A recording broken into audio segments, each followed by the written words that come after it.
So, Mr. Janosi, thank you so much for granting me this interview.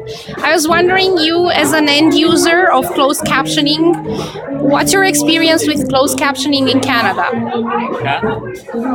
So first off, probably the best thing I would like to say about closed captioning is the technology came a long way in the last few years, and it became a lot better. The only thing when it's properly turned on, once it's set up, and you're ironed out the kinks and stuff like that, and you set it up, closed captioning on the television works like a charm. Obviously, if it's not live, it's good. Live closed captioning, obviously, it's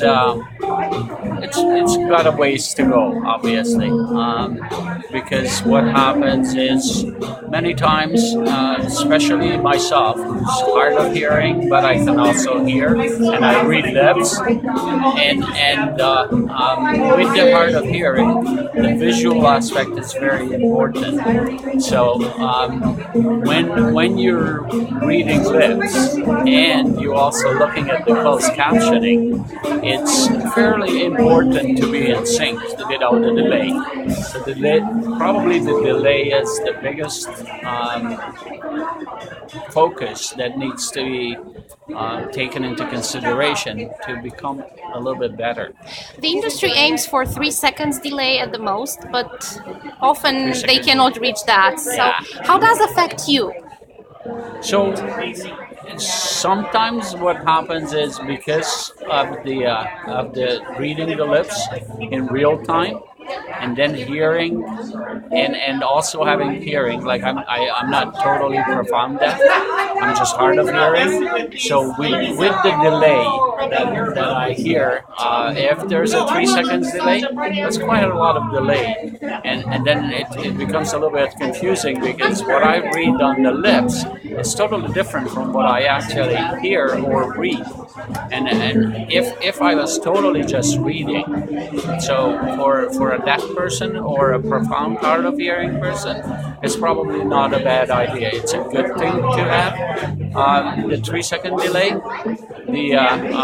For people who are hard of hearing, 3 seconds is too much.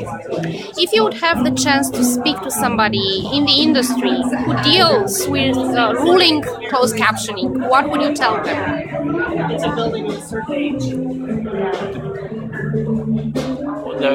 Probably the best advice that I could give them is to have actual hard of hearing people present when they are actually doing it.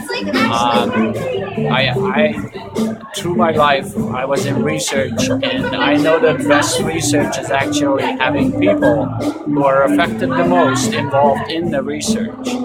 So if you're making a captioning and you're putting something together and you're putting the captioning down, have somebody else, not just the technical person, but have somebody else actually be present, somebody who's hard of hearing that can give you real-time feedback as well.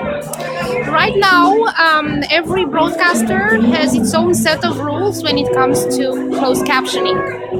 How does that make you feel when closed captioning differ from one provider to another? So I don't want to be negative about it because obviously we came a long way, and the industry, obviously anything that's not live is pretty much closed caption. You can create it, but there's a lot of websites right now that you go to, and you actually don't have closed captioning underneath it. So as long as they could put processes in place to make it better, and also to provide feedback. because if you have a favorite website, I watch TED.com many times, and in the past few years, I remember I stopped looking at it, but then in the past few years, now they actually have everything closed caption, and most of their presentations are closed captioned. So that's really, really helpful.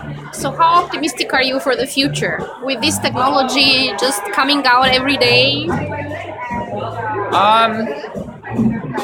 I am optimistic from a sense that there is going to be technology out there to solve the issues.